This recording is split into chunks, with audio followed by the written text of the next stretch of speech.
ওম পরমাত্মারে নমঃ। শুনছেন শ্রী শ্রী চৈতন্য চরিতামৃত অন্তলীলা দ্বিতীয় পরিচ্ছেদ প্রথম পর্ব। বন্দেহং শ্রীগুরু শ্রীযুত পদকমলং শ্রীগুরুন বৈষ্ণবাংচ শ্রীরূপং চ সদ্গ্রজাতং সহগণ রঘুনাথা নিত্যং তং সজীবং সদ্বৈতং সাবধূতং পরিজান সহিতং কৃষ্ণ চৈতন্য দেবং শ্রীরাধা কৃষ্ণ পদান সহগণ ললিতা শ্রী বিশাখান্বিতাংশ্চ। আমি শ্রী শ্রী দীক্ষাগুরুর চরণ কমল বন্দনা করি, শিক্ষা গুরুগণকে এবং বৈষ্ণবগণকে বন্দনা করি। অগ্রজ শ্রী সনাতনের সঙ্গে সপরিকর রঘুনাথ ভট্ট ও রঘুনাথ দাস গোস্বামীর সঙ্গে শ্রীজীব গোস্বামীর সঙ্গে শ্রীরূপ গোস্বামীর বন্দনা করি। শ্রী অদ্বৈত শ্রী নিত্যানন্দের সঙ্গে এবং পরিকর গণের সঙ্গে শ্রীকৃষ্ণ চৈতন্য দেবকে বন্দনা করি। পরিকর গণের সঙ্গে শ্রী ললিতা, শ্রী বিশাখা সমন্বিতা শ্রী রাধা কৃষ্ণকে বর্ণনা করি। জয় জয় শ্রী চৈতন্য, জয় নিত্যানন্দ, জয় অদ্বৈত চন্দ্র, জয় গৌর ভক্তবৃন্দ। সর্বলোক নিস্তারিতে লোক গৌর অবতার, নিস্তারের হেতু তার ত্রিবিধ প্রকার। সাক্ষাৎ দর্শন আর যোগ্য ভক্ত জীবে, আবেশ করায় কাহা হয় আবির্ভাবে। সাক্ষাৎ দর্শনে প্রায় প্রভা নিস্তারিলা, নকুল ব্রহ্মচারী দেহে আবিষ্ট হইলা। প্রদ্যুন্ন নৃসিংহানন্দ আগে কইল আবির্ভাব, লোকে নিস্তারিব এই ঈশ্বর স্বভাব। সাক্ষাৎ দর্শনে সব জগৎ তারিল, একবার যে দেখিল সে কৃতার্থ হইল। গৌড় দেশের ভক্তগণ প্রত্যব্দ আসিয়া, পুনঃ গৌড় দেশে যায় প্রভুকে মিলিয়া। নানা দেশের আর লোক আসি জগন্নাথ, চৈতন্য চরণ দেখি হইল কৃতার্থ। সপ্তদ্বীপের লোক আর নবখণ্ডবাসী, দেব গন্ধর্ব কিন্নর মনুষ্য বেশে আসি।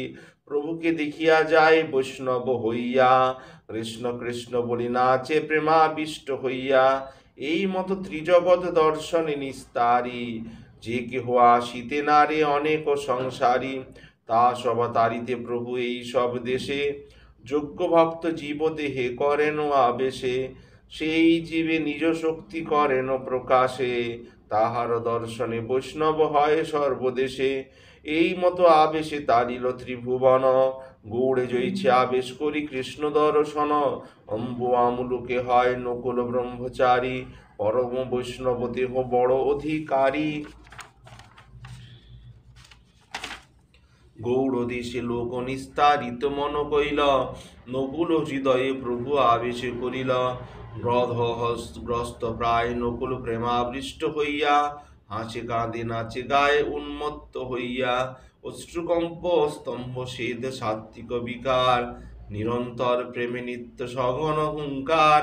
তৈছে গৌরকান্তি তৈছে সদা প্রেমাবেশ, তাহাকে দেখিতে আসে সর্বগৌড় দেশ।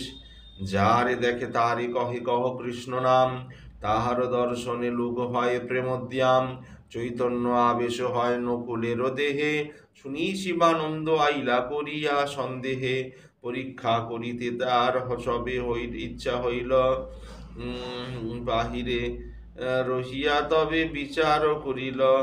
আপনে ইহাই বলাই ইহা আমি জানি, আমার ইষ্ট মন্ত্র নাহি কহেন জানি কহেন আপনি। তবে জানি হইতে হয় চৈতন্য আবেশ, এত চিন্তি শিবানন্দ রহিলা দূরদেশ। অসংখ্য লোকের ঘটা কেহ আইসে যায়, লোকের সংঘট্টে কেহ দর্শন না পায়। আবেশে ব্রহ্মচারী কহে শিবানন্দ আছে দূরে, দানি জন দুই চারি যাহ বলাহ তাহারে। চারিদিকে যায় লোক শিবানন্দ বলি, শিবানন্দ কোন তোমায় বলায় ব্রহ্মচারী। শুনি শিবানন্দ জয় সেন আনন্দে আইলা, নমস্কার করি তার নিকটে বসিলা। ব্রহ্মচারী বলে তুমি যে কইলে সংশয়, এক মন হইয়া তার শুনহ নিশ্চয়। গৌরগোপাল মন্ত্র তোমার চারি অক্ষর, অবিশ্বাস ছাড়ো যেই করেছ অন্তর। গৌরগোপাল মন্ত্র ক্লিং কৃষ্ণ ক্লিং, এই 4 অক্ষরের মন্ত্র শ্রীকৃষ্ণ মন্ত্র। শ্রীকৃষ্ণই এখানে গৌরগোপাল বলা হয়েছে। তবে শিবানন্দ মনে প্রতীত হইল, তাহা অনেক অনেক সম্মান ও ভক্তি তাহারে করিল। এই মতো মহাপ্রভুর অচিন্ত প্রভাব। এবে শুনো প্রভুর জয়ীছে হয় আবির্ভাব। সুচির মন্দিরে আর নিত্যানন্দ নর্তনে, শিবাস কীর্তনে আর রাঘব ভবনে, এই 4 ঠাঁই প্রভুর সতত আবির্ভাব। প্রেমাবিষ্ট হয়ে প্রভুর সহজ স্বভাব, নৃসিংহানন্দেরও আগে আবির্ভূত হইয়া ভোজন করিল তাহা শুনো মন দিয়া। শিবানন্দের ভাগিনা শ্রীকান্ত সেন রাম, প্রভুর কৃপাতে দেহ মহাভাগ্যবান। 1 বৎসর তিহ প্রথমে একেশ্বর, প্রভু দেখিবারে আইলা উৎকণ্ঠা অন্তর। মহাপ্রভু দেখি তারে বহু কৃপা কইলা, মাস 2 মহাপ্রভুর নিকটে রহিলা। তবে প্রভু তারে আজ্ঞা দিল গৌড় যাইতে, ভক্তগণ নিষেধিহ এখাকে আসিতে। এ বৎসর তাহা আমি যাইব আপনে, তাহাই মিলিব সব অদ্বৈতাদি শনে। শিবানন্দে কহিও আমি এই পৌষ মাসে, আচম্বিতে অবশ্য যাইব তাহারও আবাসে। জগদানন্দ হয় তাহা তিহ ভিক্ষা দিবে, সভাকে কহিও এ বর্ষ কেহ না আসিবে। শ্রীকান্ত আসিয়া গৌড়ে সন্দেশ কহিল, শুনি ভক্তগণ মনে ভক্ত আনন্দ আইল। চলিতেছিল আচার্য গোসাই রহিলা স্থির হইয়া, শিবানন্দ জগদানন্দ রহে প্রত্যাশা করিয়া। পৌষ মাস আইলে দুহে সামগ্রী করিয়া, সন্ধ্যা পর্যন্ত রহে অপেক্ষা করিয়া। এই মতো মাস গেল গোসাই না আইলা, জগদানন্দ শিবানন্দ দুঃখী বড় হইলা। আচম্বিতে শ্রী সিংহানন্দ তাহাই আইলা, দোহে তারে মিলি সবে স্থানে বসাইলা। দোহে দুঃখী দেখি তবে কহেন সিংহানন্দ, তোমা দোহাকারে কেনে দেখিনি আনন্দ। তবে শিবানন্দ তারে সকল কহিলা, আসিব আজ্ঞা দিলা প্রভু কেনে নাইলা। শুনি ব্রহ্মচারী কহে করহ সন্তোষে, আমি তো আনিব তারে দ্বিতীয় দিবসে। তাহার প্রভাব প্রেম জানে 2 জন, আনিব প্রভুরে এহ নিশ্চয় কইল মন। প্রদ্যুন্ন ব্রহ্মচারী তার নাম, তার ছিল নিজ নাম। নৃসিংহানন্দ নাম তার কইল গৌরীধাম। 2 দিন ধ্যান করি শিবানন্দের কহিল, পানিহাটি গ্রামে আসি প্রভুরে আনিল। কালী মধ্যাহ্নে দেহ আসিবেন মোর ঘরে, পাক ও সামগ্রী আনো আমি দিব ভিক্ষা তারে। তবে তারে এথা আমি আনিব সত্তর, নিশ্চয় কহিল কিছু সন্দেহ না কর। যে চাহিয়ে তাহা কর হইয়া তৎপর, অতি তরায় করিব পাক শুনো অতঃপর। পাক সামগ্রী আনো আমি যে যে চাই, যে মাগিল শিবানন্দ আনি দিল তাই। প্রাতঃকাল হইতে পাক করিল অপার, নানা ব্যঞ্জন পিঠা ক্ষীর নানা উপহার। জগন্নাথের ভিন্ন ভোগ পৃথক বাড়িল, চৈতন্য প্রভুর লাগি ভোগ কইল। ইষ্টদেব নৃসিংহ লাগি পৃথক বাড়িল, 3 জনে সবার প্রিয়া ও বাহিরে ধ্যান কইল। দেখ শীঘ্র আসি বসিল চৈতন্য গোসাই, 3 ভোগ খাইল কিছু অবশিষ্ট নাই। আনন্দে বিহ্বল প্রদ্যুন্ন পড়ে অশ্রুধার, হাহা কি কর বলি করেন ফুৎকার। জগন্নাথে তোমার ঐক্য খাও তার ভোগ, নৃসিংহের ভোগ কেনে কর উপযোগ। নৃসিংহের হইল জানি আজি উপবাস, ঠাকুর উপবাসী রহে জিয়ে কইছে দাস। ভোজন করিয়া যদ্যপি তার হৃদয়ে উল্লাস, নৃসিংহে লক্ষ্য করি করে বাহিরে দুঃখাভাস। স্বয়ং ভগবান ও কৃষ্ণ চৈতন্য গোসাই, জগন্নাথ নৃসিংহ সহ কিছু ভেদ নাই। ইহা জানিবারে প্রদ্যুন্নের গুড় হইত মন, তাহা দেখাইল প্রভু করিয়া ভোজন। ভোজন করিয়া প্রভু গেলা পানিহাটি, সন্তোষ পাইল দেখি ব্যঞ্জন পরিপাটি। শিবানন্দ কহে কেনে করহ ফুৎকার, দেহ কহে দেখো তোমার প্রভুর ব্যবহার। 3 জনার ভোগ তিহ একেলা খাইল, জগন্নাথ নৃসিংহের উপবাস কইল। শুনি শিবানন্দ চিত্তে হইল সংশয়, কিবা প্রেমাবেশ কহে, কিবা সত্য হয়। তবে শিবানন্দে পূর্ণ কহে ব্রহ্মচারী, রামপ্রিয়া নরসিংহ লাগি পুনঃ পাক করি। তবে শিবানন্দ ভোগ সামগ্রী আনিল, পাক করি নৃসিংহের ভোগ লাগাইল। বর্ষান্তরে শিবানন্দ লইয়া ভক্তগণ নীলাচলে গিয়া দেখিল প্রভুর চরণ। একদিন সভাতে প্রভু বাত চালাইলা, নৃসিংহানন্দের গুণ কহিতে লাগিলা। গত বর্ষ পৌষে আমা করাইল ভোজন, প্রভু নাহি খাই ওইছে মিষ্টান্ন ব্যঞ্জন। শুনি ভক্তগণ মনে আশ্চর্য হইল, শিবানন্দের মনে তবে প্রতীতি জন্মিল।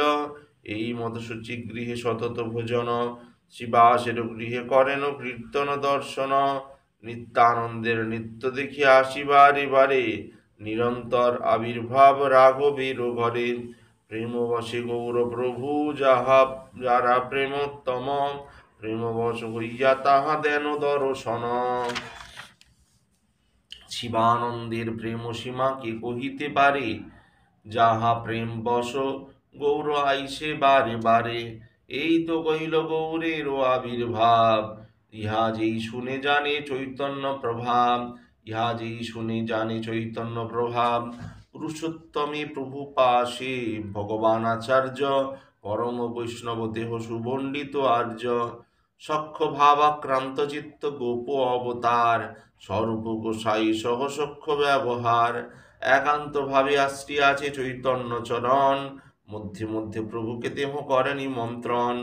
ঘরে ভাত করি দেন বিবিধ ব্যঞ্জন, একেলা প্রভুকে লইয়া করান ভোজন।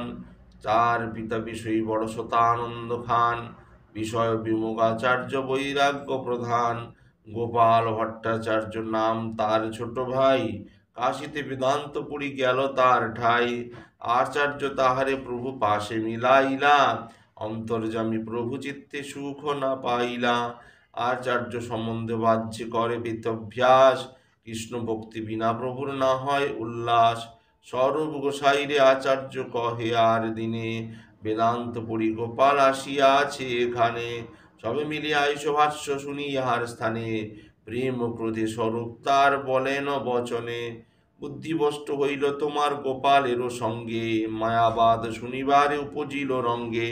বৈষ্ণব হইয়া যে শারীরিক ভাষ্য শুনে, সেবা সেবক ভাব ছাড়ি আপনারে ঈশ্বর মানে।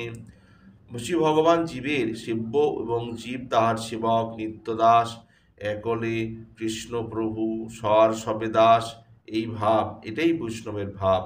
কিন্তু শঙ্করাচার্যের মতে জীব ও ঈশ্বরে কোনো ভেদ নেই, আমি ঈশ্বর শুভহং।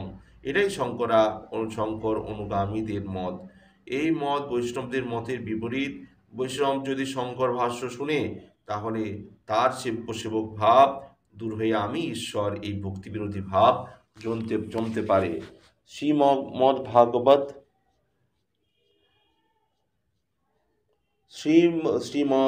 মহাভাগবত যেই কৃষ্ণ প্রাণধন যার, মায়াবাদ শুনিলে মন অবশ্য ফিরে তার। আচার্য কহে আমার সভার কৃষ্ণনিষ্ঠ চিত্তে, আমা সভার মন ভাষ্য নারে ফিরাইতে।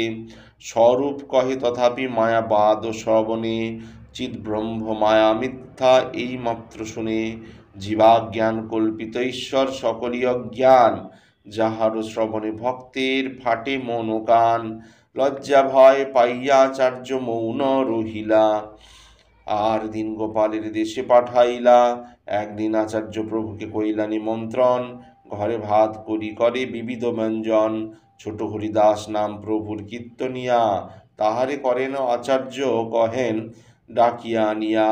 মোর নামে শিখি মাহিতির ভগ্নিস্থানে গিয়া, ওরাইয়া চালু এক মানো আনো হো মাগিয়া। ওরা নামের শালিধানের চাউল, সেটাই হলো ওরাইয়া চাউলিয়া, ওরাইয়া চালু। মাহিতির ভগ্নী সেই নাম মাধবী দেবী, বৃদ্ধা তপস্বিনী আর পরম বৈষ্ণবী। প্রভু লেখা করে রাধা ঠাকুরানী লগন, জগতের মধ্যে পার্থ সার্ধ 3 জন। সর্ব গোসাইয়া রায় রামানন্দ, শিখি মাহিতি আর তার ভগিনী অর্ধজন।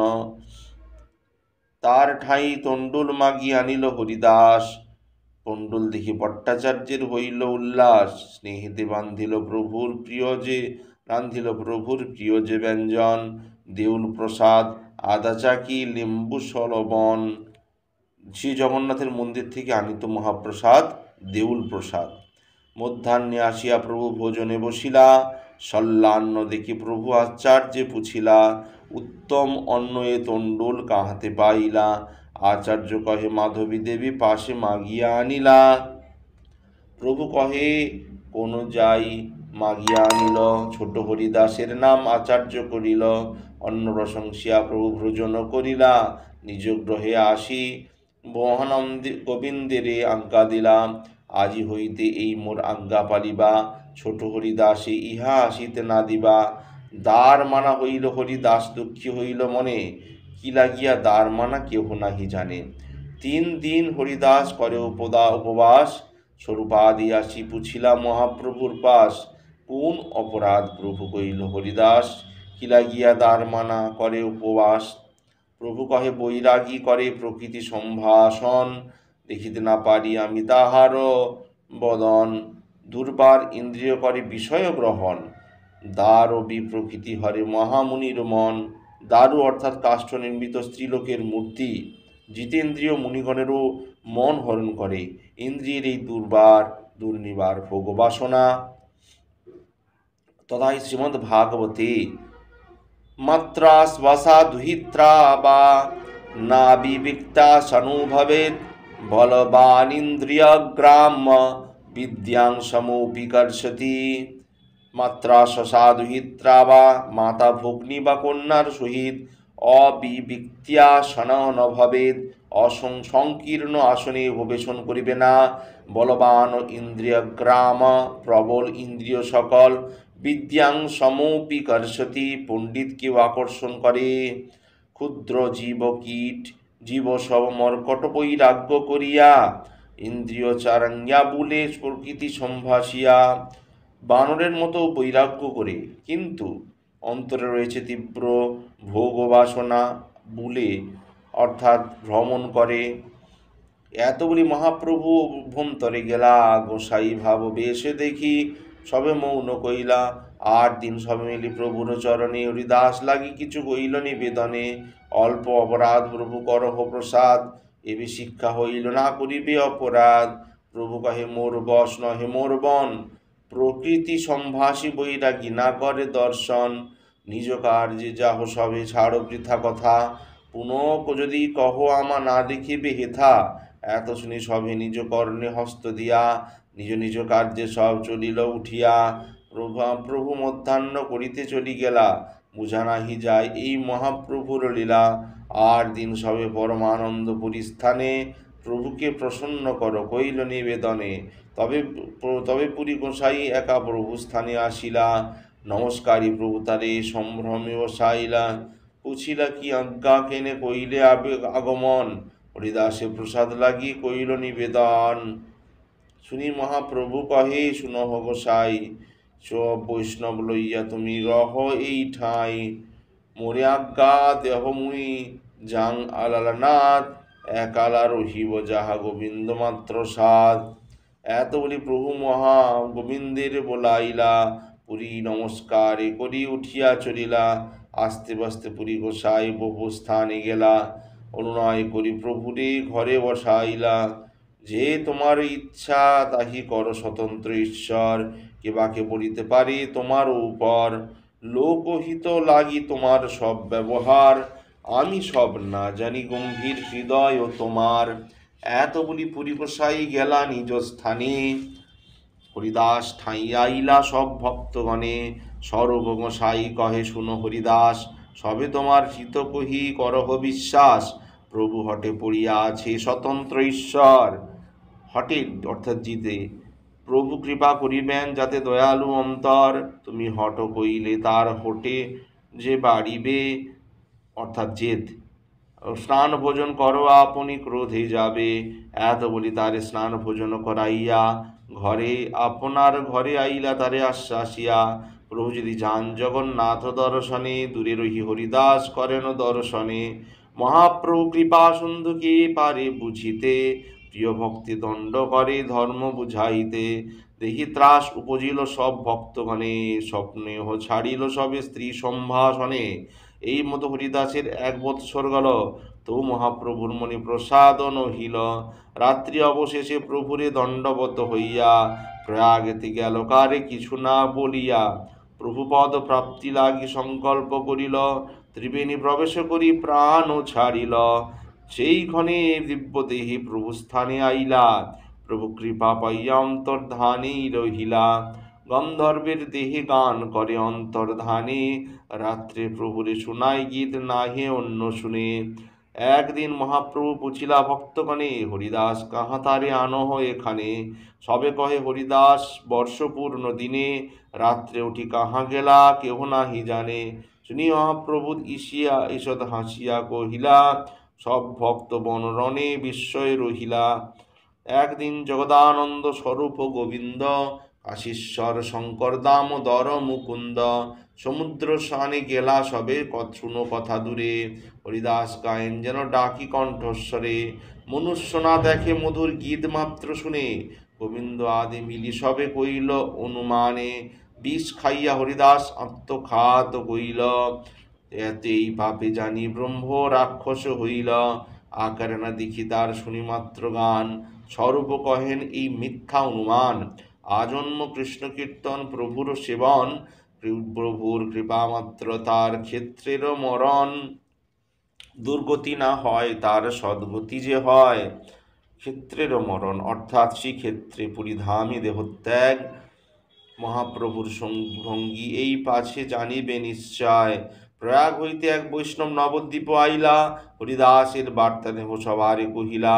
জইছে সংকল্প তৈছে ত্রিবেণী প্রবশিলা, শুনি বাসাদি মনে বিস্ময় হইলা।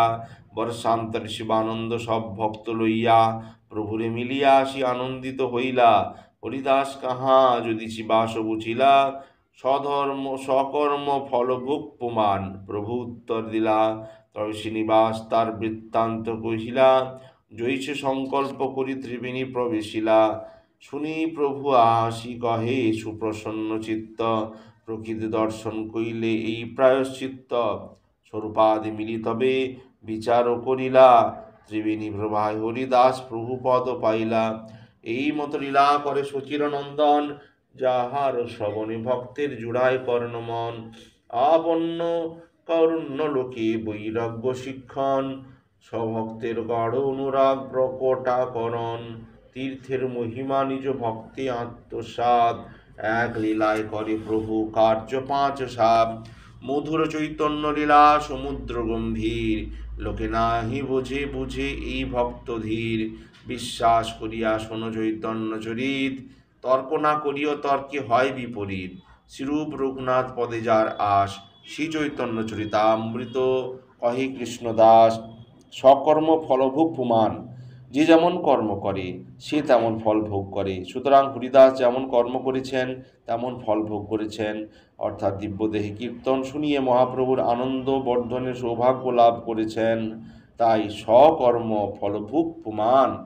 ইতি শ্রী চৈতন্য চরিতামৃতে অন্তখণ্ডে শ্রী হরিদাস দিব্য দণ্ড রূপ শিক্ষণং নাম 2য় পরিচ্ছেদ। ভালো লাগলে অবশ্যই চ্যানেলটি সাবস্ক্রাইব করবেন ও পাশে থাকা বেল আইকন অবশ্যই ক্লিক করবেন। সমাপ্ত হলো অন্তলীলা 2য় পরিচ্ছেদ। আগামী পর্বে অন্তলীলা 3য় পরিচ্ছেদ। ওম পরমাত্মা নমঃ।